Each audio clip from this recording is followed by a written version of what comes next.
मीच्याचे माझे अपार स्वरूप समुद्रावरती जणू तरंगावर महाविष्णू महेश गण सूर्यचंद्रवरुण यमरविती देवी कुबेरहित ऐशेची जो सर्वज्ञानी दयागण मुनी हृदय ज्याचे करीती ध्यान त्याचे बुद्धी उपाधी करून मिथ्या भानुमदची माझी होतसे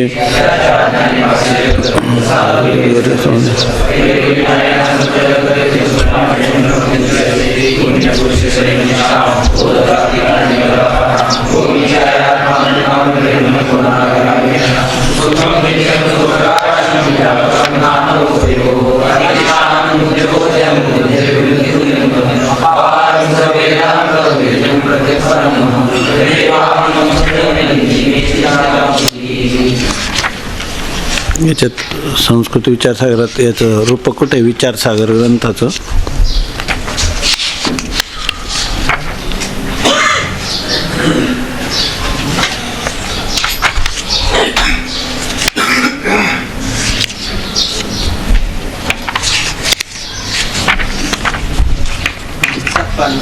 सात पानं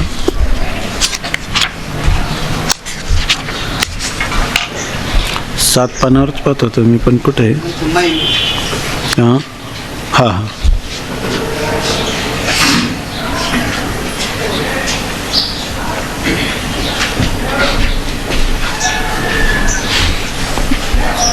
आणखी नाही ना कुठं मला वाटतं जास्त विस्ताराने कुठंतरी दिलं मी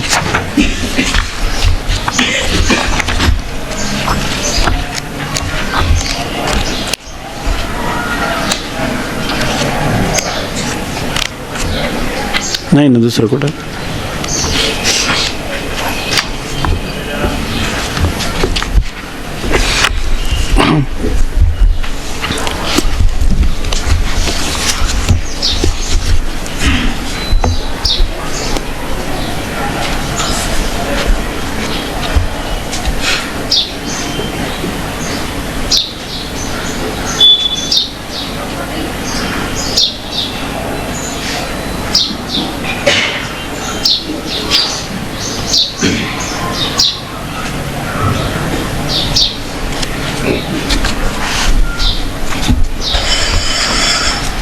जो आनंद सत्य प्रकाश विभव आणि आधार नामरूपास बुद्धी न जाणे आणि जाणेही त्यास तो अपार शुद्ध परमात्मा मीच्यासे माझे अपार स्वरूप समुद्रावरती जणू तरंग ब्रह्मा विष्णू महेश गणपती सूर्यचंद्र वरुण यम मिरविती देवी कुबेरही तैसेची जो सर्वज्ञ आणि दयाघन मुनी हृदयी ज्याचे करीती ध्यान त्याचे बुद्धी उपाधी करुण मिथ्या भान मदची माझी होतसे जसा ज्याच्या आज्ञाने भाषे जगत जसा दोरीवरी सर्प दिसत परी दोही ठाईना सर्प जगत ते स्वतंत्र आणि स्वयंब्रह्म मीचे असे. इथपर्यंत ओव्यांचा अर्थ आपल्या साधारणपणे लक्षात आला. ठीक आहे ना.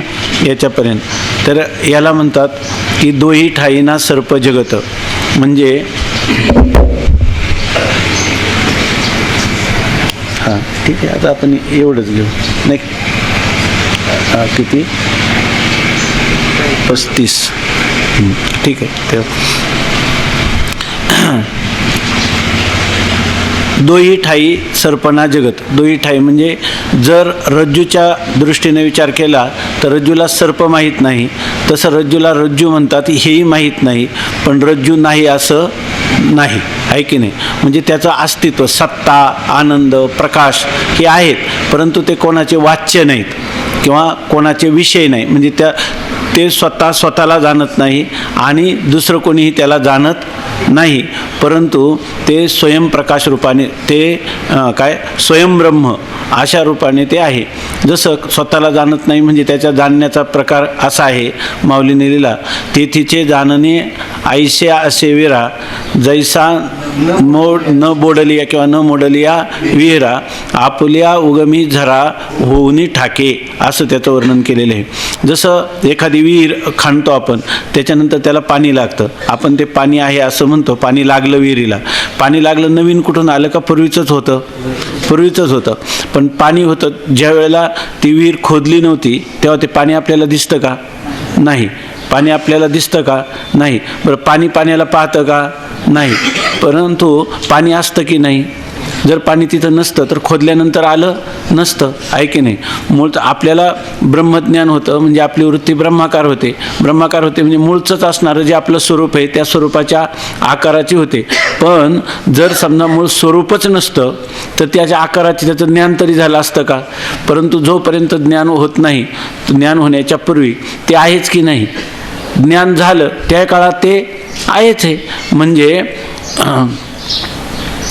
आपुलिया उगमी झरा होनी ठाके, उगम स्थानामध्ये तो झरा आपण पाहिला नाही खोदण्याच्या पूर्वी, बरोबर ना. आणि त्या झऱ्याने झरा पाहिला नाही, परंतु ते म्हणतात की त्या झऱ्याला मग त्या झऱ्याला जाणलं कोणी. त्या झऱ्यानेच जाणलं. त्या पाण्याला कोणी जाणलं, पाण्यानेच जाणलं. कसं, तिचे पाणी ऐसे असे विरा, तिथं पाहणं असं आहे. अर्जुनाला भगवान सांगतात की जैसा न बोडली या विहिरा, जोपर्यंत ती विहीर खोदली नव्हती तोपर्यंत त्या पाण्याला कोणी पाहिलं. आपुलिया उगमी, आपल्या मूळ उद्गम स्थानामध्ये झरा होनी ठाके, झरा ज्याप्रमाणे होनी म्हणजे अस्तित्वात असतो, होनी ठाके म्हणजे जसा अस्तित्वात असतो तसं आपलं आत्मस्वरूप जे आहे तर ते ज्ञानाच्या पूर्वी आहे, ज्ञानाच्या नंतरही आहे. आणि जेव्हा आपण त्याला जाणलं म्हणतो तेव्हा त्याला विषय करतो का. फलव्याप्ती आहे का तिथं, घटपटाला जाणण्यासारखं जाणणं आहे का. म्हणजे खरं बुद्धी न जाणे हेच खरं आहे की नाही. म्हणजे बुद्धी त्याला जाणत नाही आणि तो स्वतःला जाणतो का, स्वतःला जाणत नाही. कारण काय, जर एखादा मनुष्य, आता आपण म्हणलं तुम्ही पाठाला आले, कसे आले, त्यात काय विशेष, आम्ही आमच्या खांद्यावर बसून आलो.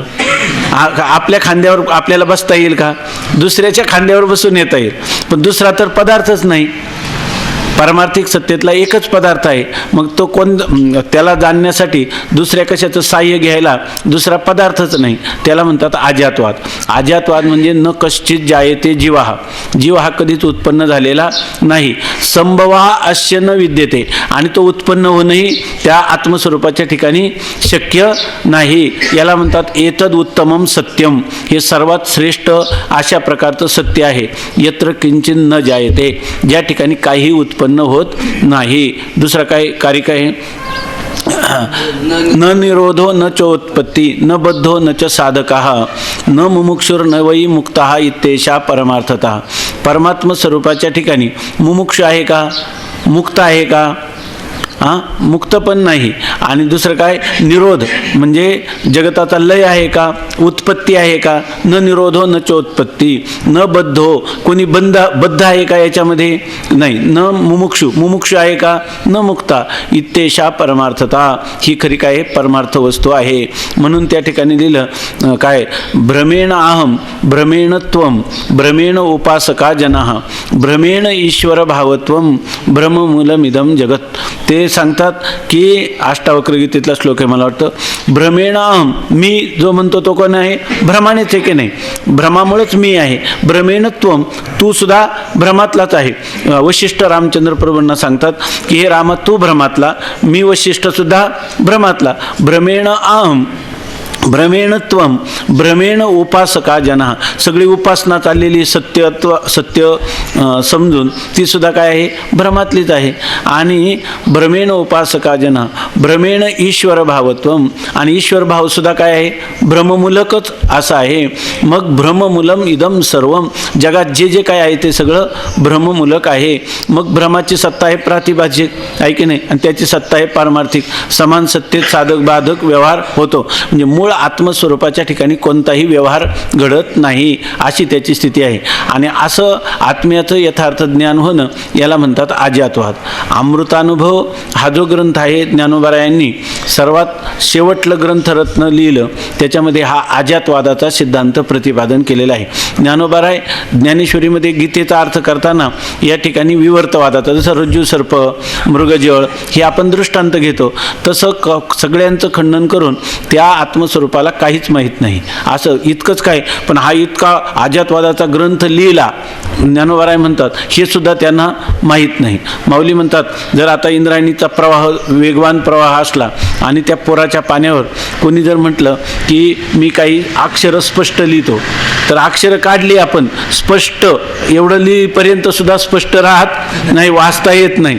तसं माऊली म्हणतात, मी जर हा ग्रंथ लिहिला नसता तर आत्म्याच्या ठिकाणी काही कमी होतं का, आणि मी लिहिल्याने आत्मस्वरूपामध्ये काही वाढ झाली का? म्हणून म्हणतात की काय, हे पाण्यावरी मखरी रेखिली जशी, पाण्यावर मगराचं चित्र काढावं तसा हा ग्रंथ आहे. म्हणून आपल्या जीवनामध्ये जेवढे काय आपण चिंतन करू, उपासना करू, क्रिया करू, ते किती चांगले असतो कोणतेही, ते आत्मस्वरूपाच्या ठिकाणी तत्कृत गुणेन दोषेन अनुमात्रम अपि न संबद्धते, अनुमात्र देखील यत्किंचित रतिमात्र त्याच्या स्वरूपाशी त्याचा काहीही संबंध नाही. आणि हा खरा सिद्धांत आहे. एतद उत्तमम सत्यम. परंतु हे सत्य जर आता सांगितलं, जग नावाचा पदार्थ झाला नाही, सुख नाही, दुःख नाही, जन्म नाही, मरण नाही, असं जर सांगितलं आपल्या, तू नाही मी नाही, असं जर आपण म्हटलं की लगेच सगळ्यांना वाटतं की अजातवाद आहे. वाटत नाही. अजातवाद हा सहसा एकदम उत्तम अधिकारी असला त्याच्यात काय होतं, त्यालाच हा कळतो किंवा त्याला पटतो किंवा त्याला झेपतो किंवा तोच त्याच्यामध्ये रंगून जातो. ही सर्वात त्याला अधिकाऱ्याची गरज आहे. यांनी सांगितलं की यांनी बाबांना विचारलं परवा आपल्या दिगंबर महाराजांनी, काय कालच विचारलं. त्यांना म्हटलं की आम्हाला वेदांत ऐकायला गोड वाटतो, पण वेदांताची फलश्रुती का होत नाही? आम्हाला तर वाटतं, पण हे ऐकल्यावर आम्हाला असं वाटत नाही की हे अजातवादामध्ये स्थिर व्हावं, हे जगत मिथ्या वाटावं, जीव ब्रह्म एकरूप आहे तर त्याच्यातच आम्ही समरस व्हावं, असं आम्हाला काही वाटत नाही का? म्हटले वाटतं. आणि मग का होत नाही म्हणे? तर बाबा पहिल्यांदा भरपूर हसले आणि नंतर त्यांनी दिगंबर महाराजांना उत्तर दिलं. उत्तर त्यांनी असं दिलं की विमानाने मनुष्य 1 तासात जातो मुंबईचा नागपूरला, काही इतका नसेल लागेल, इतक्या वेळात जातो, पण तिकिटाला 5,000 रुपये पाहिजेत म्हणे, नाही की नाही? तसं हे जे मोक्षरूपी फल आहे, त्या मोक्षरूपी फलाचा संबंध कोणाचा आहे? अधिकाऱ्याचा आणि फलाचा संबंध आहे. तेव्हा आपण जर अधिकार कमी पडतो, म्हणून आपल्याला फल प्राप्त होत नाही. पण फल तर प्राप्त करायचे. मग फल प्राप्त करण्यासाठी आज जसा आपला अधिकार असेल त्या अधिकार वाढवण्याचा आपण प्रयत्न केला पाहिजे. आणि तो अधिकार वाढवण्याचा उपाय काय आहे? पुन्हा तच्चिंतनम तत्कथनम अन्योन्यम तत्प्रबोधनम एतदेक परत्वंच ब्रह्माभ्यासम विदुर्बुधा. किंवा इथं ओवी लिहिली, तेवी सदभ्यासे निरंतर चित्ताशी परमपुरुषाची मोहर लावी मग शरीर आसो अथवा जावो. अशा प्रकार अभ्यास योग युक्तेन चेतसा नान्यगामिना परमं पुरुषम दिव्यम याती पार्थानुचिंतयन. हा त्याला काय आहे? मार्ग आहे. म्हणून या ठिकाणी हे जे ग्रंथ आहेत, आपल्याला ह्या अजातवादात आपली बुद्धी स्थिर होत नाही. म्हणून या ठिकाणी त्या अजातवादातून अजातवादच सांगायचा, पण त्याची कक्षा स्वीकारतात आणि त्याची कक्षा विवर्तवाद त्याला म्हणतात. त्या विवर्तवादातून आपल्याला अजातवादाकडे नेण्याची वेदांत शास्त्राची एक पद्धती, या व्यासाचार्यांपासून तर आत्तापर्यंत अस्मद आचार्यपर्यंत, आपल्या श्रीगुरूंपर्यंत किंवा ह्या निश्चलदासजींपर्यंत सर्वांनी ही पद्धती अवलंबलेली आहे आणि ती ह्या ग्रंथात आपल्याला शिकायची आहे. म्हणून म्हणतात, दोही ठाई सर्पणा जगत ते स्वतंत्र आणि स्वयंब्रह्म मीचे असे. आता त्यांनी सांगितलं की असं जरी असलं तरी सुद्धा असं सांगितलेलं आहे की यावत जीवो त्रयो वंद्या वेदांत गुरुरीश्वराः आदौ विद्या प्रसिद्ध्यर्थम काय कृतज्ञत्वानुपत्तये पश्चात पश्चात कृतज्ञत्व निवर्तये. त्या ठिकाणी कृतज्ञता दोष येऊ नये म्हणून जरी आपल्याला ज्ञान झालं तरी सुद्धा मनुष्याने जीवनभर जोपर्यंत शरीरात प्राण आहे तोपर्यंत शास्त्र सांगतं की यावत जीव, जोपर्यंत आपल्या ह्या शरीरामध्ये प्राण आहेत, जीवात जीव आहे तोपर्यंत त्रयो वंद्याहा, त्रयाहा वंद्याहा, 3 गोष्टी वंदनीय आहेत. कोणते? वेदांत शास्त्र, वेदांताचं चिंतन मनुष्याने ज्ञान झालं तरी करतच राहो. नंतर गुरु, आपले श्रीगुरु, आणि ईश्वर ज्याच्या कृपेने आपल्याला हे ज्ञान झालं. ह्या 3 वस्तू कायम वंदनीय आहेत. त्यांच्याविषयी कशासाठी वंदनीय आहेत? तर मुमुक्षुदशेत आपल्याला ज्ञान झालं नाही म्हणून आदव विद्याप्तये, म्हणजे आपल्याला विद्या आदव विद्या प्रसिद्ध आहे, विद्या आपल्याला प्राप्त व्हावी, ब्रह्मज्ञान व्हावं म्हणून ते वंदनीय आहेत. बरं, ब्रह्मज्ञान झाल्यानंतर तर ते म्हणतात की झाल्यानंतर कृतज्ञत्वाचा आळ येऊ नये म्हणून ते वंदनीय आहेत. असे आपले परंपरेचं ज्ञान सांगतं. मग आपल्याला असं वाटतं की जरी यांना ज्ञान झालं, यांनी वंदन करायचं ठरवलं, तरी वंदन कोणाला करायला पाहिजे? ईश्वराला वंदन करायला पाहिजे, श्रीगुरूंना वंदन करायला पाहिजे, आहे की नाही? किंवा ज्या शास्त्रांनी मला इथपर्यंत आणलं त्या वेदाचं काय माऊली काय म्हणतात? आयतापासून काढिती हित देवनी वाढविती, नाही श्रुती परवती माऊली जगा. किंवा हा जो वेद प्रतिपाद्य असणारा ईश्वर आहे, त्या ईश्वराचं ज्ञान, त्याचं वेद प्रतिपाद्य असणारं ब्रह्मतत्व, त्याचं ज्ञान मला कोणामुळे झालं? वेदामुळं झालं. म्हणून त्या वेदाला वंदन करायचं, गुरूंना वंदन करायचं, ईश्वरांना वंदन करायचं. आणि आपली परंपरा ते सांगते की नाही. असं असून या ठिकाणी ते म्हणतात, इथं वर्णन काय केलं त्यांनी? नमन तुम्ही केलेलं नाही, तो अपार शुद्ध परमात्मा मीच असे असा तुम्ही म्हणता. वंदन कोणाला केलं? स्वला वंदन केलं, आहे की नाही? अशी शंका बरोबर आहे की नाही? तर त्याच्यावर ही कोणाच्या शंका आहे ते आता आपण चिंतन करतो. ज्याला काही शास्त्र संस्कार झाले त्याला नाही, त्याला काय करायचे? तुम्हाला करा, नाही तर देवाला करा, गुरुला करा, आम्हाला कोणालाच करायचं नाही, आहे की नाही? आम्हाला वंदन कोणालाच करायचं नाही. तुम्ही तो उठारेटा करत बसा, याला का केलं त्याला का केलं नाही, आहे की नाही? हे ज्याच्या अंतकरणात काही शास्त्र संस्काराने ज्याचा अंतकरण सुसंस्कृत झालेला आहे, त्याला वाटतं की आपल्या जीवनात सत्याचा शोध लागावा. मग सत्याच्या शोधाची साधनं गुरुशास्त्र ईश्वर आहेत. त्यासाठी त्यांनी त्या साधनावर तो आरूढ राहिला. त्याला ज्ञान झालं तरी सुद्धा ज्ञान झाल्यावर पुढं काय असतं? पुढं सुद्धा तेच करायचं, पुढं सुद्धा तेच करायचं. ते तुकाराम महाराज म्हणतात ना, त्याचे भजन राहीना, मूळ स्वभाव जाईना. आधी होता संत संग, संत संघात राहिलो. मग संत संघात काय झालं? आधी होता संत संघ, तुका झाला पांडुरंग. मी पांडुरंग परमात्म्याचं माझं स्वरूप एक झालं. मग भजन थांबलं का तुमचं? तर म्हणतात त्याचे भजन राहीना, मूळ स्वभाव जाईना. पूर्वी जसं आपण भजन करतच या ठिकाणापर्यंत पोहोचलो, तर त्याची कृतज्ञता किंवा त्याचे संस्कार हे अंतकरणात राहत असल्यामुळं पुढेही ज्ञानोबराय म्हणतात, माझ्या जीवीची आवडी पंढरपुरा नेन गुढी, का पांडुरंगी मनरंगले गोविंदाचे गुणी वेधले. अशा प्रकारचं जीवनक्रम आपल्याला वाटतं. ह्या ग्रंथकर्त्यांनी मात्र याच्यापैकी कोणालाही नमन केलं नाही, सगळं स्वतःचंच वर्णन केलं, आहे की नाही? स्वतःचंच वर्णन केलं. असे स्वामी रामतीर्थांनी लिहिले की कदाचित सांगितलं असेल तर पूर्वीच्या काळामध्ये संस्थानिक किंवा राजे होते आणि त्यांच्या दरबारामध्ये भाट असायचे आणि ते भाट यायचे आणि ते भाट आले की त्या राजाची खूप स्तुती करायचे. राजा कसाही असो, पण आमचा राजा शांत आहे, दांत आहे, उदार आहे, राजा हा समाजाला आपल्या पुत्रवत त्याचं पालन करतो, असे वेगवेगळी त्याच्यावर गायन करायचे, त्याची स्तुतिगान करायचे. आणि त्यामुळे तो राजा त्यांच्यावर मोहराचा पाऊस पाडायचा, त्यांना द्यायचा, आहे की नाही? मग जर ते रामतीर्थ म्हणतात, जर त्या राजाची स्तुती केली तर त्याला आवडते की नाही? बरोबर आहे ना? मग जर आपली जर कोणी स्तुती करील तर आपल्याला आवडेल की नाही? मग ही जी स्तुती करतात ही कोणाची करतात? आपली करतात, आहे की नाही? म्हणून हे आत्म्याचं वर्णन करणाऱ्यावरून काय करावं? जीव वाळून टाकावं. कारण तो रात्रंदिवस कोणाची स्तुती करतो? आपली स्तुती करतो, आहे की नाही? तर म्हणून ते म्हणतात की उलट आत्मस्वरूपाचं जे वर्णन आहे ते वास्तव आहे ना, परंतु हे वास्तव वर्णन करत असताना पूर्वीच्या लोकांना विसरू नये किंवा पूर्वीचे जे आपले त्या साधनेमध्ये असणारे जे सहाय्यक असणारी शास्त्र, गुरु आणि ईश्वर यांना कधीही विसरू नये. आणि असं असताना तुम्ही मात्र विसरलात आणि स्वतःचं काय करता? स्वतःचंच वर्णन करता. तो आनंद सत्य प्रकाश तो मीच आहे असं वर्णन करता. तर हे करणं बरोबर नाही असं वाटणं साहजिक आहे, म्हणजे चांगल्या मुमुक्षूला सुद्धा वाटणं साहजिक आहे. तर त्याच्याविषयी ते सांगतात की तुम्ही म्हणता ते ठीक आहे, हे अगदी बरोबर आहे म्हणतात. पण पुण्यपुरुषी सदैव निष्काम. पुण्यपुरुष जे ज्याने अनेक जन्मामध्ये सत्कृत्य केलेले आहेत, भगवंताचे उपासनाही करीत आलेला आहे आणि सत्कृत्य म्हणजे सदाचार आणि भगवंताची उपासना किंवा श्रवणादी साधनं याच्यामुळे त्याच्या ठिकाणी बहुत सुकृताची जोडी म्हणूनही विठ्ठली आवडी असं तुम्ही सांगता. मग पुण्यपुरुषी सदैव निष्काम, सदैव म्हणजे सदाएव म्हणजे नित्य निरंतर अशा ज्या पुरुषाचं अनंत जन्माचं पुण्य आहे त्यांनी काय करावं? निष्काम राम भजावा.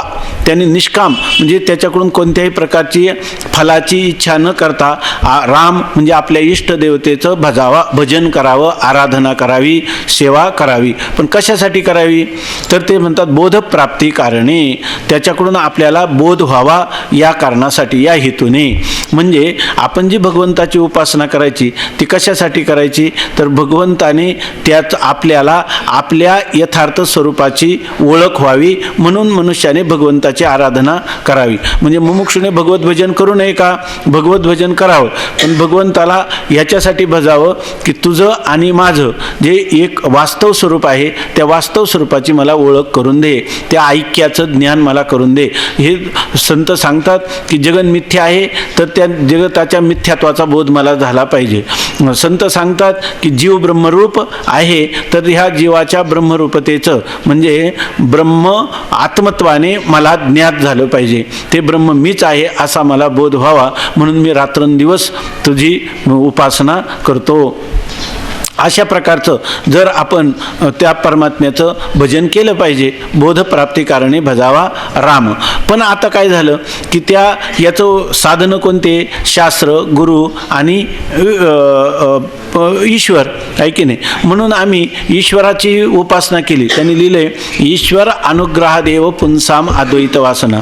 जर आपण ईश्वराची उपासना केली आणि ईश्वराचा खरा आपल्याला अनुग्रह झाला तर त्या ईश्वराला आपला भक्त आपला ऐश्वर्य मात्र सच्चिदानंद घन आणि तो मात्र बिचारा असत जड दुःखामध्ये नेहमी निमज्जन करीत राहावा हे ईश्वराला वाटत नाही. म्हणून ईश्वराला तेषाम सततयुक्तानां भजताम प्रीतिपूर्वकम ददामी बुद्धी योगम तम येन मामुपयांती. ते काय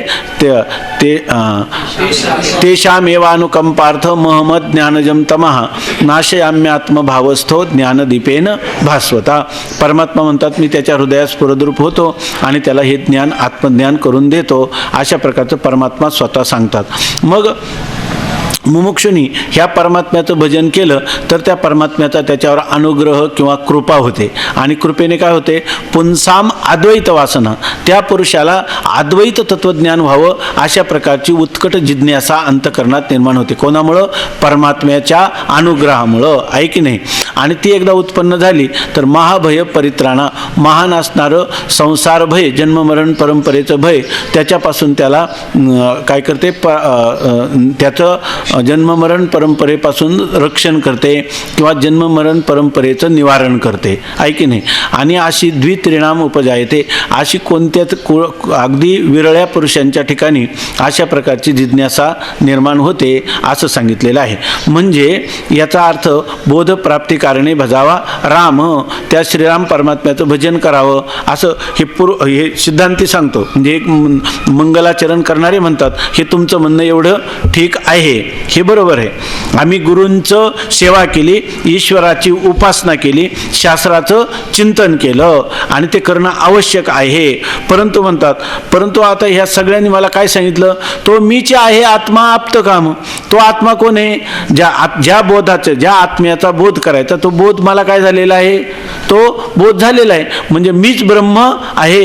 ह्या सगळ्या जगताचं अधिष्ठान परमात्मा आहे का ब्रह्म आहे का मी आहे का माया आहे? कोण आहे?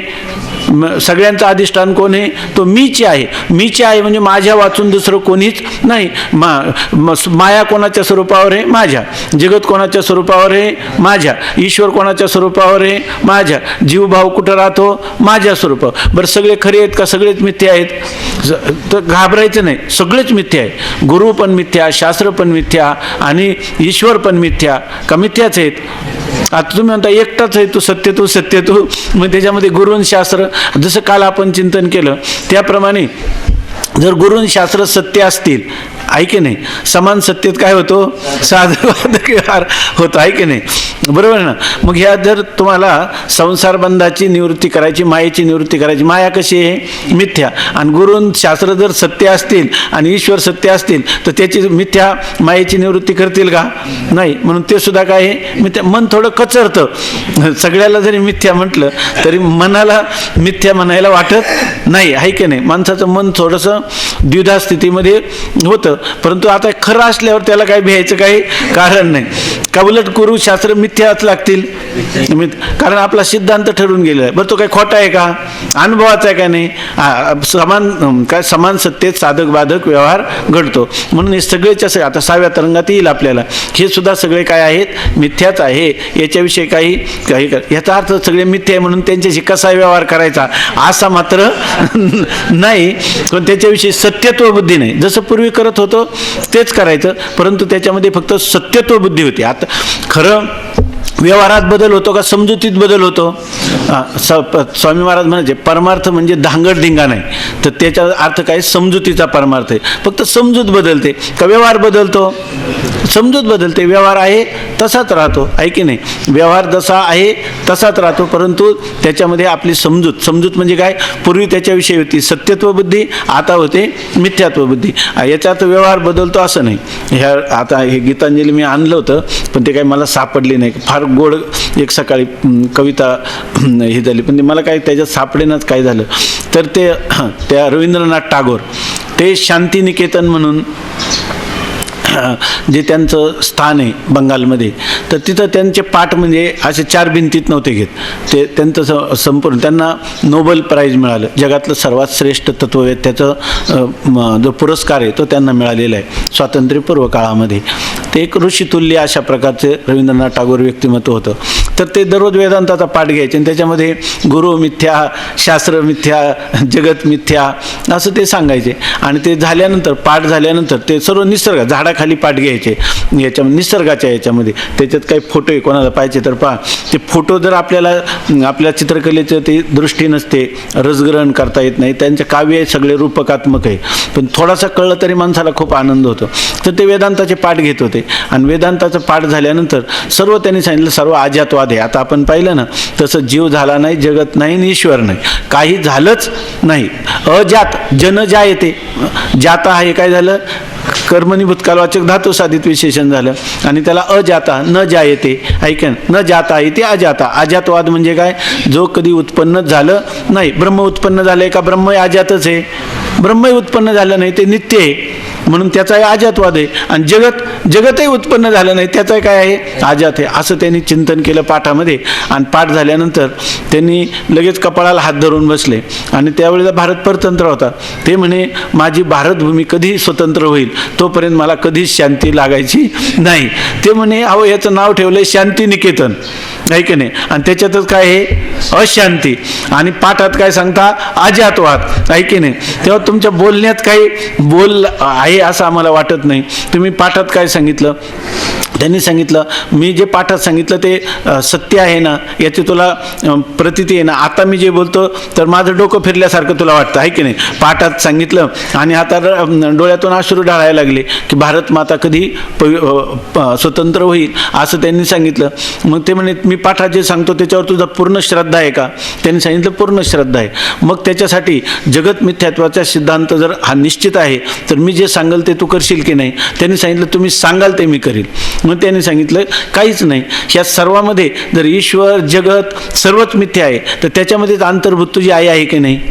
तर उद्या सकाळी तू तुझ्या मातेचं शिर मला आणून दे असं त्यांनी सांगितलं. ते म्हणे हे कधीच शक्य नाही, म्हणे हे कधीच शक्य नाही. अजातवाद शिकला तरी सुद्धा तो काय म्हणतो? मातेचं शिर मी कधीच तुम्हाला देणार नाही. तसे म्हणे ही भारत ही माझी माता आहे म्हणे, तरी माता ही स्वतंत्र झालीच पाहिजे. वेदांताच्या दृष्टीने जरी असलं तरी व्यवहार जो आहे व्यवहाराच्या विरोधी वेदांत नाही. वेदांत तुमची यथार्थ समजूत करून देतो. आचाराचा प्रांत जो आहे तो व्यवहार. स्वप्न कसंही पडलं तर चालतं की नाही? स्वप्न कसंही पडलं तरी चालतं. तरी माणसं सकाळी उठल्यावर जर वाईट स्वप्न असलं तर काय सांगतात? कोणाला सांगू नये, तुळशीच्या कानात जाऊन सांगावं, आहे की नाही? किंवा काही जप करावा किंवा काही प्रायश्चित्त घ्यावं. असं जर वाईट स्वप्न पडलं तर खोटंच आहे की नाही? खोटं असलं तरी खोट्याच माणसाला कसंही स्वप्न पडावं वाटतं का? नाही. तसं विचाराच्या प्रांतात जसा वेदांत प्रमाणे, विचारामध्ये वेदांत जे सांगतो तेच प्रमाणे, तसं आता आपल्याला व्यवहार करायचा आहे ना, तर व्यवहाराला कोण प्रमाणे? व्यवहार हेतू भट्ट नाही. हा व्यवहारामध्ये जे कुमारील भट्टाने किंवा पूर्वमीमांसेने आचाराचा प्रांत जो सांगितलाय त्याप्रमाणे त्यांनी आचार केला पाहिजे. आचाराची गोष्ट वेगळी आहे. आचार वेदाने सांगितल्याप्रमाणेच करायचा आणि विचारसुद्धा वेदाने सांगितल्याप्रमाणे करायचा. आचारात आणि विचारात काही घोटाळा करायचा नाही. नाही तर जे पूर्णता जेवणी झाले ज्ञानगंगे नहाले, माहीत आहे ना गोष्ट.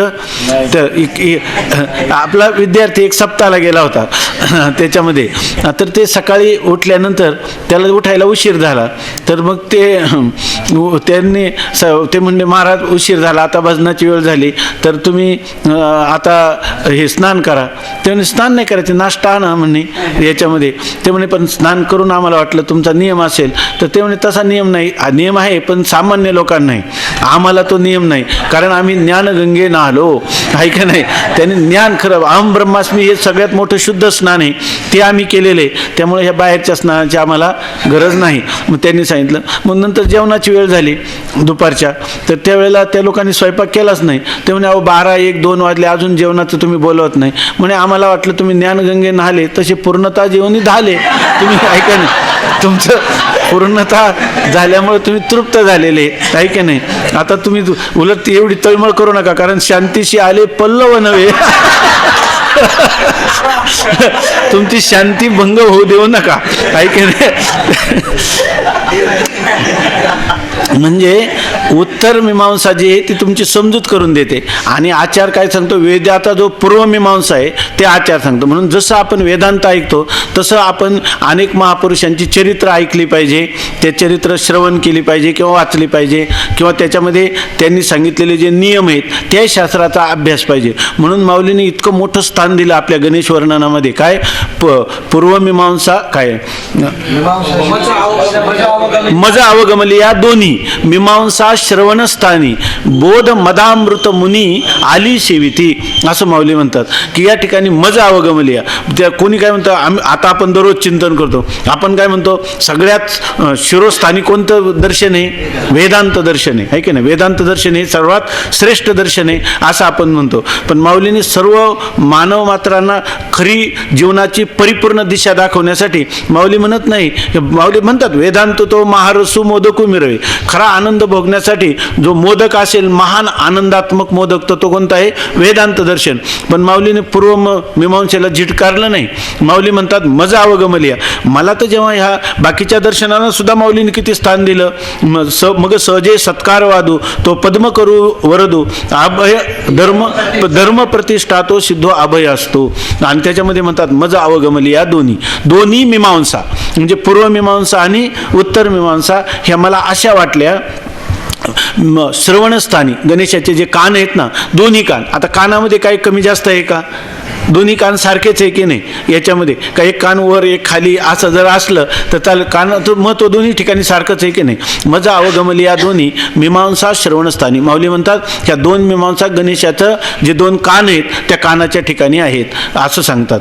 का तर आणि बोध, त्याच्यातला बोधरूपी मद, तो काय म्हणतात, बोधरूपी मदामृत, काय बोध मदामृत मुनी आली सेविती. मुनी म्हणजे मननशील करणार जे ना, मुनिरूपी भ्रमर, त्या दोन्ही मीमांसेचा सुगंधाचं किंवा अमृताचं पान करतात किंवा त्याचं सेवन करतात असं सांगतात. याचा अर्थ आपण केवळ जर आपलं जीवन केवळ वेदांत श्रवण केलं तर परिपूर्ण होणार नाही. भक्ती सिद्धांताचंही आपल्याला ज्ञान असलं पाहिजे. नारद भक्तिसूत्र, भागवत याचंही आपल्याला ज्ञान असलं पाहिजे. तुकोबारायांचे जे अभंग केवळ अद्वैत परकच अभंग घेऊन आपण जर नाचायला लागलो तर आपल्या जीवनामध्ये भरपूर त्रुटी राहणार आहे. आणि केवळ काही आचाराचं किंवा भक्तीच्या भावनेचाच प्रांत घेऊन राहिलं आणि बुद्धीला गहाण ठेवलं तर तेही चालणार नाही. बुद्धी, आपण पहिल्या दिवशी चिंतन केलं, क्रिया, भावना आणि विचार या तिन्हींचा आपल्या जीवनामध्ये सम्यक समतोल मधुर असा समन्वय पाहिजे.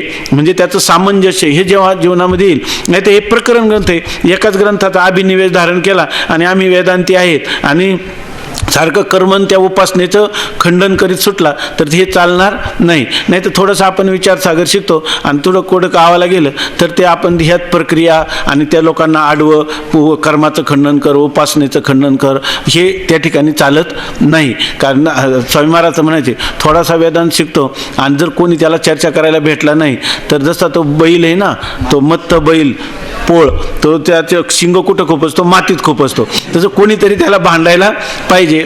आणि वाद करणं म्हणजे त्याला वाटतं की मी वेदांत शिकलो, अशी पण गोष्ट नाही. म्हणून माऊलीनं आपण कोणतं पूर्वमीमांसा सदाचाराचे जे ग्रंथ आहेत ते पण आपल्याला तितकेच उपयुक्त आहे, कारण ते सुद्धा श्रवण झाले पाहिजे. इतकं नाही, त्याचा रस घेतला पाहिजे, इतकं सांगतात माऊली याच्याविषयी.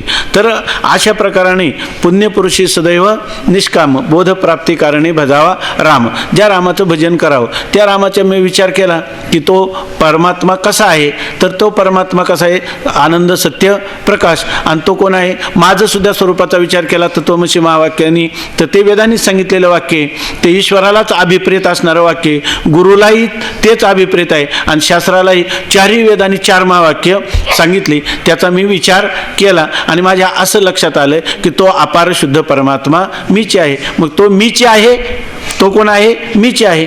मग मीच आहे, मग त्या परमात्म्याला जरी तुम्ही परमात्मा रूप झाला तरी आगा काय, मीची होनी पांडवा माझी करीती सेवा, परी नवलावतो सांगावा आशे ऐक. मी झाला तरी काय करायचं त्यांनी, माझे शिवो भूत्वा शिवम यजेत, परमात्मा रूपाला प्राप्त होऊन परमात्म्याचीच उपासना करावी. पण बघा ही ब्रह्मानंदाची मस्ती, हे जे ग्रंथकर्ते आहेत तर ते आपल्या मस्तीत सांगतात तो मीच आहे, तो मीच आहे. पण मी आहे कसा, आप्तकाम आहे. आप्तकाम म्हणजे जे मला कृतकृत्य झालो, इच्छा केली ते पावलं. आप्तकाम म्हणजे ज्या पदार्थाची मी इच्छा केली, ज्या वस्तूची, ती इच्छा मला प्राप्त झालेली आहे, ती इच्छेची माझी परिपूर्णता झालेली आहे. त्यामुळं इच्छा प्राप्त झाल्यामुळं आता मला कोणत्याही प्रकारची इच्छा राहिली नाही. तेव्हा मी कशासाठी, बोधप्राप्ती कारणे राम भजावा का, तर तो बोध मला काय झालेला आहे, प्राप्त झाला. मला इच्छा आहे का, कोणती इच्छाही नाही. मग किमिच्छन, कोणत्या इच्छेने, कश्य कामाय, कोणत्या कामनेने, शरीरम अनुसंजरेत, या 3 शरीराच्या पाठीमागे लागून मग त्या 3 शरीरा संबंधाने त्या परमात्म्याकडून मला काही मागायचं आहे का, म्हणजे मी निरीच्छ झालेला आहे. ज्या ठिकाणी मनुष्य निरीच्छ झाला त्याला काय मागायचे. स्वामी महाराज सांगायचे, एक राजा चालला होता, अंबारीवरून त्याची मिरवणूक चालली होती आणि एक मनुष्य, ती मिरवणूक समोर आली मोठ्या थाटामाटात आणि एक रस्त्यातच पाय त्या ठिकाणी पसरून बसला. तेव्हा ते जे पुढचे शिपाई आले त्यांनी लगेच त्याला पकडलं आणि त्याला राजाकडे नेलं. त्याला म्हटलं की हा आपल्या मिरवणुकीत रस्त्यावर पाय पसरून बसला. तर त्या राजाला आश्चर्य वाटलं, पण ते म्हणे जाऊ द्या, त्याला आता जेलमध्ये टाकून द्या, त्याला काही शिक्षा करू नका. दुसऱ्या दिवशी दरबारामध्ये त्याला बोलावण्यात आलं. त्यांनी सांगितलं तो रस्त्यावर पाय पसरून का बसला. तर त्यांनी सांगितलं कारण मी माझे हात आखडले.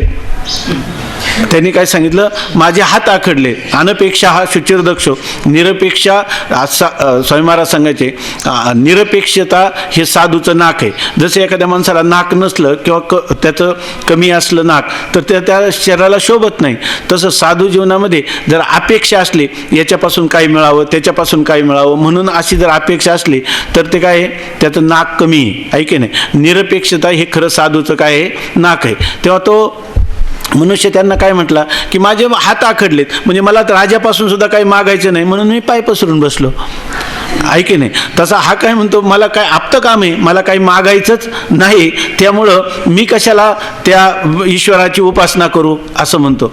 याचा अर्थ काय, मला जे काही प्राप्त व्हायचं ते प्राप्त करायचं काही राहिलं नाही. आणि समजा तुम्हाला संसार दुःखाची निवृत्ती करायची, त्याचा तर माझ्या ठिकाणी काय त्रैकालिक अत्यंताभावच झालेला आहे की नाही. बरं आता तुम्ही म्हणाल असं जरी झालं तर कृतज्ञता ठेवली पाहिजे, कृतज्ञता नाही का होणार असं तुम्ही म्हणाल. तर तो म्हणतो की कृतज्ञता सुद्धा होणार नाही. कारण काय की भगवंतांनी लिहिले सर्व धर्मान परित्यज्य मामेकम शरणम व्रज अहम त्वा सर्व पापेभ्यो मोक्षयिष्यामी मा शुचा. तू काय कर की सर्व धर्मांचा सर्व कर्मांचा परित्याग करून मला शरण ये, म्हणजे मी तुला सर्व पापातून किंवा संसार दुःखातून तुझी निवृत्ती करीन. आता आमची संसार दुःखातून निवृत्ती झाली तरी सुद्धा आम्ही भगवंताचं भजन करायला पाहिजे की नाही, करायला पाहिजे. पण ते म्हणतात की हे माझं न करीताही पांडवा भजन झाले, माझं भजन नाही चाललं तर काय चाललंय. तुम्ही जे म्हणता त्याचं भजन व्हायला पाहिजे, भजन कोणतं आहे त्यासाठी उदाहरण दिले, वेळ आठवल्या तर सांगा मला काय. त्याच्यामध्ये ते सांगतात की पती आहे आणि जर पतीची पत्नी सेवा करत असली आणि त्याला जी भाजी आवडत नाही तीच भाजी द्यायला लागली, आहे की नाही. आणि ते काय म्हणते, ही भाजी खा, ही आरोग्याला उत्तम आहे, किती उत्तम असले तर पती प्रसन्न होईल का त्यांनी? पती प्रसन्न होणार नाही. कारण का पतीच्या मनोभावा न चुकीजे हेची परमसेवा. येरते पांडवा वाणिज्य करणे. पतीच्या मता अनुसरणी पतिव्रता अनायासे आत्महिता भेटेची का. पतीच्या मताला अनुसरण पती काय करते, पत्नी काय करते, आपल्या आत्मकल्याणाला प्राप्त होते. म्हणजे पतीचं मताला मानणं हे तिचं खरं पातिव्रत्याचं रक्षण आहे किंवा लक्षण आहे, अशी स्थिती आहे. तसं परमात्म्याला काय वाटतं, मिया अभिन्ना या सेवा चित्त भरेल, अभिन्ना या सेवा मिया चित्त भरेल जे चित्त मियाची भरेल जे दवा माझा प्रसादू जाणते दवा संपूर्ण झाला. खरा परमात्म्याचा प्रसाद प्रसन्नता आपल्यावर कधी झाली, जेव्हा अभिन्न या सेवा मी आणि परमात्म्यामध्ये काय आहे, अभेद आहे. म्हणजे परमात्म्याला कोणती भक्ती आवडते, अभेद भक्ती आवडते. मग ती भक्तीच नाही का. तुम्हीच म्हणता भक्ती म्हणलं की दोनच पाहिजे तरच त्याला म्हणतात भक्ती. पण भगवान स्वतः मुखाने सांगतात की अभिन्न या सेवा मिया चित्ता भरेल जे दवा. आणि जर म्हणतात असं जर केलं नाही तर येरते पांडवा वाणिज्य करणे. बाकीचा काय आहे, भगवंता मला तू हे दे मी तुझी भक्ती करतो. हे काय आहे, व्यापार आहे का हे प्रेम आहे, ही भक्ती आहे का व्यापार आहे, त्याला म्हणतात वाणिज्य. म्हणजे त्या ठिकाणी वैश्य व्यवसाय, व्यापार व्यवसाय अशा प्रकारचा आहे. बरं हे भगवंत सांगतात की नाही. म्हणून भक्तीची व्याख्या करताना विवेक चूडामणीमध्ये आचार्यांनी केलेली काय, स्वस्वरूपानुसंधानम भक्तिरित्याभिधीयते. भक्ती म्हणजे तरी काय, आपल्या स्वस्वरूपाचा काय करणं, अनुसंधान करणं, हीच खरी काय आहे, भक्ती आहे. त्यामुळं तैसे क्रियेचे नाम किरणस आहे परी अद्वैती भक्तीचे आहे. अद्वैत हीच भक्ती आहे, भक्ती काही वेगळी नाही. खरं अद्वैत स्वरूपात समरस होणं हे काय परमात्म्याला सर्वात आवडणारी ही भक्ती आहे. ही भक्ती सर्वात श्रेष्ठ अशा प्रकारची भक्ती आहे. आपल्याकडे जे आपण म्हणतो मुक्तीवरील भक्ती जाण अखंडमुखी नारायण, या ठिकाणी मुक्तीवरची कोणती भक्ती, मुक्तीपेक्षा पुढं काय आहे काय. ज्या गावाला आपल्याला जायचं तिथपर्यंत प्रवास झाला, पुढे चालून काय उपयोग आहे का काही.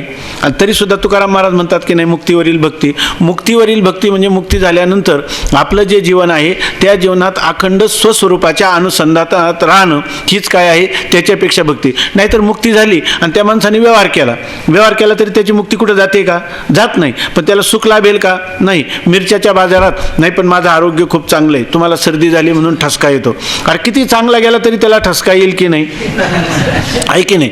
तसा जरी ज्ञानवान पुरुष असला आणि तो जर संसारातला व्यवहार करायला लागला तर त्याला सुख लाभेल का, कधी लाभणार नाही. म्हणून आम्ही म्हणतो की ज्ञान झालं तरी भक्तीवरील मुक्ती जाण, आपलं मुक्तीवरील भक्ती जाण अखंड पुन्हा सोहम अहम सहा हे त्यांनी चिंतन करावं. तेव्हा ते सांगतात तो मीच आहे आत्मा आप्तकाम.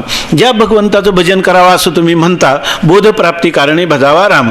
तर त्या बोधप्राप्तीसाठी आम्ही रामाचं भजन केलं म्हणूनच आम्हाला बोध प्राप्त झाला. आता तुम्ही काय म्हणता की त्याचं मनोगत असं आहे की नंतरही कृतज्ञता ठेवण्यासाठी भजन केलं पाहिजे. पण म्हणजे तुम्ही आम्हाला कृतज्ञ समजायला लागले, आहे की नाही, आम्हाला शिकवायला लागले. पण ते म्हणता परंतु त्या रामाचं भजन करायचं तो मीच आहे, मग माझं मला भजन करता येईल का, माझं मला भजन का. आता सांगितलं ना कोणता दोष आहे, त्याला म्हणतात स्वस्कंधारोहण किंवा त्याला कर्म कर्तृविरोध दोष म्हणतात. जो कर्म आहे तो करता होईल का, आणि जो करता येतो कर्म होईल का कधी. आपल्या खांद्यावर आपल्याला बसता येईल का, नाही. त्यालाच वेदांताच्या परिभाषेत म्हणतात जे ज्याचं स्वरूप असतं ते त्याला कधी विषयच होत नाही. डोळा सगळ्यांना पाहतो की नाही, डोळा डोळ्याला पाहतो का, नाही. का नाही पाहत, पाहणं हे डोळ्याचं काय आहे, स्वरूप आहे. त्याप्रमाणे आता मी कोणाला विषय करील का, मी मला तरी विषय करील का, मी कोणाचा विषय होईल का, काहीच नाही. असे असल्यामुळं मी आता नमन कोणाला करू, नमन करायला कोण लागतात, एक नमन करता पाहिजे आणि एक नम्य पाहिजे, एक नमिता आणि एक नम्य, असा जर द्वैत असेल तरच त्याच्या ठिकाणी नमन होईल. बरं हे नमन आता करायला मी कुठं राहिलो, कारण काय झालं एकच एक रूप तो आणि मी वेगळा राहिलेलो नाही. काय जळी तुकाराम महाराजांचा अभंग आहे ना, ते लवण पाण्यामध्ये गेलं आणि ते पाणी रूप हा तैसा समरस झालो तुझं माझी हरपलो. त्याच्यामध्ये लवन मिळविता नोहे सारिता निराळे, लवन मिळविता जळे. ऐक, तैसा समरस झालो तो वेगळा अभंग आहे. तर हा, लवन मिळविता जळे काय उरले निराळे, तैसा समरस झालो मज माझी सामावलं. का तुझं माझी सामावलं, आणि मग तू सुद्धा मज माझी सामावला, आणि मी तुझं माझी सामावलं, म्हणजे तूही नाही आणि मी नाही. स्वामी महाराज म्हणायचे ना त्वम ना अहम दप्तर घुम, सगळं त्या महाराज म्हणाले काही नाही, सगळंच्या सगळं मीच झालो. ऐकी नाही, याच्यामध्ये असं असल्यामुळं ही एक, आताच आपण ही चिंतन असं नाही समजायचं की हे असं का करतात. तर हे करतात म्हणजे जे काही शास्त्राचं, गुरूंचं आणि ईश्वराचं काय आहे हेच मनोगत आहे. स्वामी महाराजांना कोणी म्हटलं की मी आम्हाला काहीतरी सेवा सांगा, काहीतरी सेवा सांगा, तर ते म्हणायचे सेवा काय करा, मी ब्रह्म आहे हा निश्चय केला का ही खरी माझी सेवा आहे की नाही. याच्या व्यतिरिक्त दुसरी सेवा असू शकत नाही. ज्या निश्चयाने मनुष्य कृतार्थ होतो, तुला जर मला गुरु म्हणतो तर तू कृतार्थ झाला तर उपयोग आहे, नाही तर माझा गुरुचा काय, गुरुपणे बडबडी आणि शिष्य बोधावीनं चरफडी. अशी जर ऐक, दोघांची चुकामुखी गाडी नाथ महाराजांनी लिहिले का, त्या ह्याच्यामध्ये उदाहरण दिले त्यांनी त्या चरकाचं. काय चरकाचं उदाहरण दे, चरकात तो ऊस घालतात, तो ऊस त्या चरकापासून त्याचा रस निघतो आणि तो कुठं पडतो, त्या खालच्या त्या मांदळीमध्ये पडतो, आणि त्या चरकाला काय मिळतं, काही नाही. त्या काय आहे ते ओवी आहे नाथ महाराजांची एक, गुळ उसाचा घाना तोंडीचा रस भरे मांदना, आणि रिता सोपटी करकरी घाना करी परिभ्रमणा कर करी तू, कर कर कर कर करत राहतो. आहे की नाही. तसं हे या ठिकाणी की त्याच्या काही पदरात पडत नाही. जे गुरु आहेत त्यांना अपेक्षित काय आहे, तुम्ही तुमचं आणि माझं स्वरूप एक आहे, म्हणून ही जी बाह्य सेवा आहे ही खरी सेवा नाही. खरी सेवा सर्वात्मक ईश्वराची सेवा करायचं झालं तर आपल्या स्वरूपाचं सर्वात्मक भावामध्ये त्या ठिकाणी समर्पण करणं. याच्या वेगळं जर आपण थोडं जरी वेगळेपणाने राहिलं, ते आज याची एक कविता वाचली मी रवींद्रनाथ टागोरांची, त्याचा थोडासा भाव सांगतो की त्याच्यामध्ये ती कविता कधी सापडल्यावर मी परत सगळं त्याचं आपण थोडं चिंतन करू. तर त्यांनी सांगितलं की मला असं कळलं की एकांतात एकाग्रतेमध्ये खूप मनोभावे डोळ्यातून अश्रू आणून जर भगवंताचं उपासना केली तर तो आपल्याला उरावरी भेट देतो. ह्या धारणेने मी रात्रंदिवस एकांतात आणि एकाग्रतेत त्या परमात्म्याचं कंठी प्रेम दाटे नयनी निर लोटे असं चिंतन करतोय, परंतु तो परमात्मा स्वप्नात देखील माझ्या समोर अजून कधी आलाच नाही. त्यांनी सांगितलं मग म्हणे की असं झालं की तो परमात्मा आहे ना, तर त्या परमात्म्याला काहीतरी नातं जोडलं पाहिजे. कृष्ण माझी माता, कृष्ण माझा पिता, बहिणी बंधू चुलता, कृष्ण माझा, अशा प्रकारचं नातं जोडून त्या परमात्म्याचं भजन केलं पाहिजे. आपण मी त्या प्रकारे दास्यम सख्यम आत्मनिवेदनम अशी नवविधा भक्तीतलं कोणतं तरी नातं जोडलं पाहिजे. म्हणून ते रवींद्रनाथ टागोर म्हटले की मग मी तिथून पुढे त्या परमात्म्याला हे बंधू, हे माते, हे पिता, अशा प्रकारचं त्याची नाती जोडून प्रयत्न केला. ते म्हणतात तरी सुद्धा तो परमात्मा माझ्या डोळ्यापुढं कधी समोर कधी आला नाही आणि डोळ्याने मला त्याचं दर्शन झालं नाही. पण झालं ते म्हणतात मला बऱ्याच उशिरा असं लक्षात आलं की असं बहुतेक याचं कारण काय, इतकी मी उपासना करून, कारण तो परमात्मा वारंवार माझ्या प्रत्यक्ष आई, बंधू, भगिनी यांच्या रूपाने, मित्राच्या रूपाने दररोज माझ्या समोर होता, परंतु त्याच्या उपेक्षा करून मी एकांताकडून एकाग्रतेकडे पाहिल्यामुळंच कदाचित तो मला भेटला नसावा, असं ते म्हणतात. ज्यांनी ह्याचा अवमान केला आणि दुसरीकडे त्याला शोधायला लागला तर तो कसा त्याला सापडेल, आहे की नाही याच्यामध्ये. म्हणून ते म्हणतात की पुण्यपुरुषी सदैव निष्काम बोध प्राप्ती कारणे भजावा राम, तो मीच आहे आत्मा आप्तकाम, तो आप्त काम मीच आहे. तर त्यांनी आता आक्षेपार्थाने प्रश्न विचारला. ते असे गर्विष्ठपणा नमन कोणा करावे म्या नाही म्हणत, तुम्हीच सांगा नमन कोणा करावे म्या, ऐक तुम्हीच मला सांगा, किंवा आता माझ्याहून जर दुसरा पदार्थ नाही तर तुम्ही सांगा काय नमन करायला साधन पाहिजे, द्वैतभाव पाहिजे, तर तो आपल्या विचाराने आतापर्यंत महिनाभर सिद्धच झाला नाही. तुम्हीच सांगा नमन कोणा करावे म्या, ऐक नाही, अशी स्थिती सांगतात. तो नमन कोणा करावे, मी कोणाला नमन करावं, नमन करायला दुसरा त्याला पदार्थच राहिला नाही. मग अशा रीतीनं सगळं करायचं कोणासाठी? द्वैत भाव विवर्जित होण्यासाठी आणि काय आत्मभाव प्राप्त करा, सर्वात्मभाव प्राप्त होण्यासाठी. मग आता हे जर प्राप्त झालं, आता हा सर्वात्मभाव माझा नित्य सिद्ध होता की नाही, आणि तो मला आता प्राप्त झाला, मी त्याच्याविषयीचा भ्रम निवृत्त झाला. आता मला भ्रमात कशाला टाकता पुन्हा? मी भक्त तू देव आहेशे करी, आहे की नाही? आता करायचं झालं तर मी काय करील? एका अंगी दोन्ही झालेशे निर्माण. एकाच अंगात दोन निर्माण झाली, ती सत्य आहेत का मिथ्या आहेत? मिथ्या आहेत. मग मिथ्यामध्ये तुम्हाला व्यवहार मिथ्या असला तरी आनंद भोगू शकता की नाही? सुखाचे व्यवहारी सुखलाभ झाला, आनंद कोंदला मागे पुढे. उलट तुम्हाला त्याच्यातून आनंद होईल की नाही? एक साधं माणसं पत्ते खेळतात, जोडीदार कोणी नसलं तर हाच एक राजा बाजूला टाकतो, एक दुसरा पक्ष, आणि खेळतो का नाही? त्याला माहिती का नाही हे सगळं खोटं आहे, सगळं खोटं आहे असं माहीत झालं तरी करू शकतो की नाही? मग तसा देवभक्तपणाचा व्यवहार होणार नाही का? पण एकत्वाचा बिघाड होईल का? एकत्वाचा बिघाड न होता द्वैतातला झालेला व्यवहार. अद्वैत भक्त्यर्थम कल्पितम द्वैतम आपल्या वारकरी संप्रदायाचं हे सर्वात मोठं वैशिष्ट्य आहे की त्याच्या ठिकाणी भक्तीचा व्यवहार चाललेला आहे, अद्वैत बिघडत नाही. भक्त्यर्थम मग ते कल्पित द्वैत कसं पाहिजे? कल्पित. सत्य द्वैत असलं तर काय होईल? भांडण होईल. आणि मिथ्या द्वैत असलं तर काय होईल? भांडण होईल का चांगला व्यवहार होईल? चांगला व्यवहार होईल. आता बघा आपण समोरासमोर आहेत, हे महाराजांना झोप यायला लागली, त्यांना येत नाही, पण समजा झोप यायला लागली आणि मी जर डोळ्याने इथं येऊन झोपता असं जर मी डोळ्याने जरी पाहिलं तर लगेच ते डोळे वटारतील, आहे की नाही? आहे की नाही? आणि नुसतं डोळ्याच्या खुणेने. आणि समजा हे पुढे बसले, मागून त्यांचा मित्र आला, जोरात थापड मारली, इतक्या रागाने पाहायला लागले, अरे हा तर आपला मित्रच आहे, लगेच गळ्यात हात घालतात. कारण का? आपलं ऐक्य आहे की नाही? याच्या ठिकाणी भेद नाही आपला.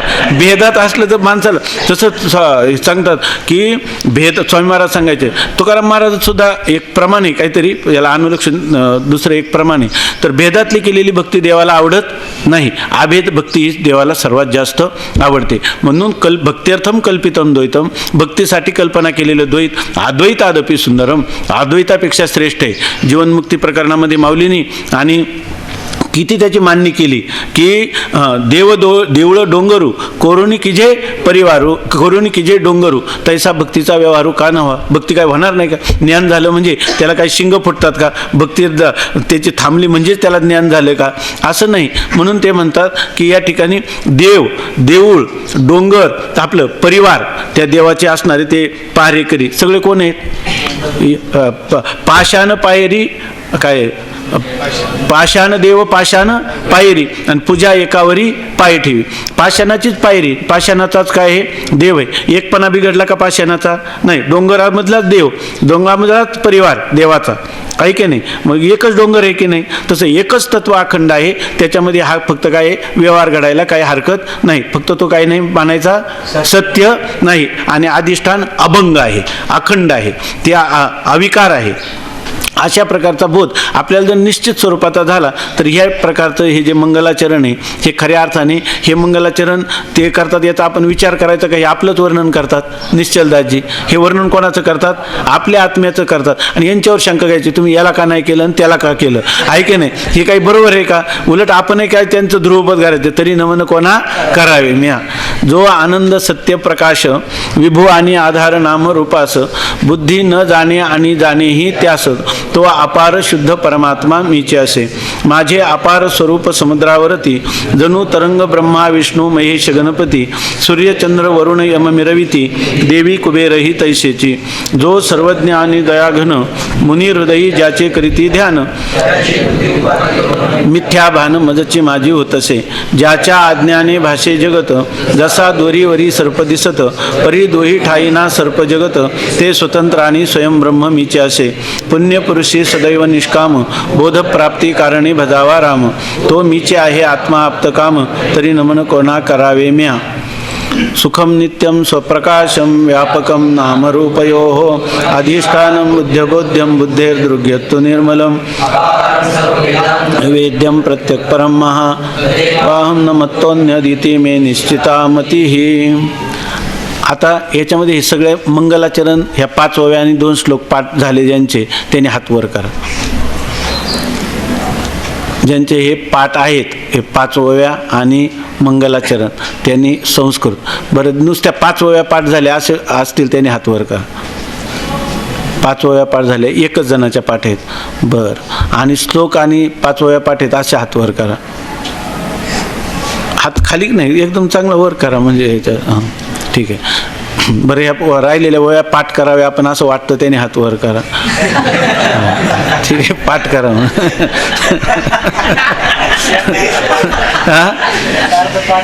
हां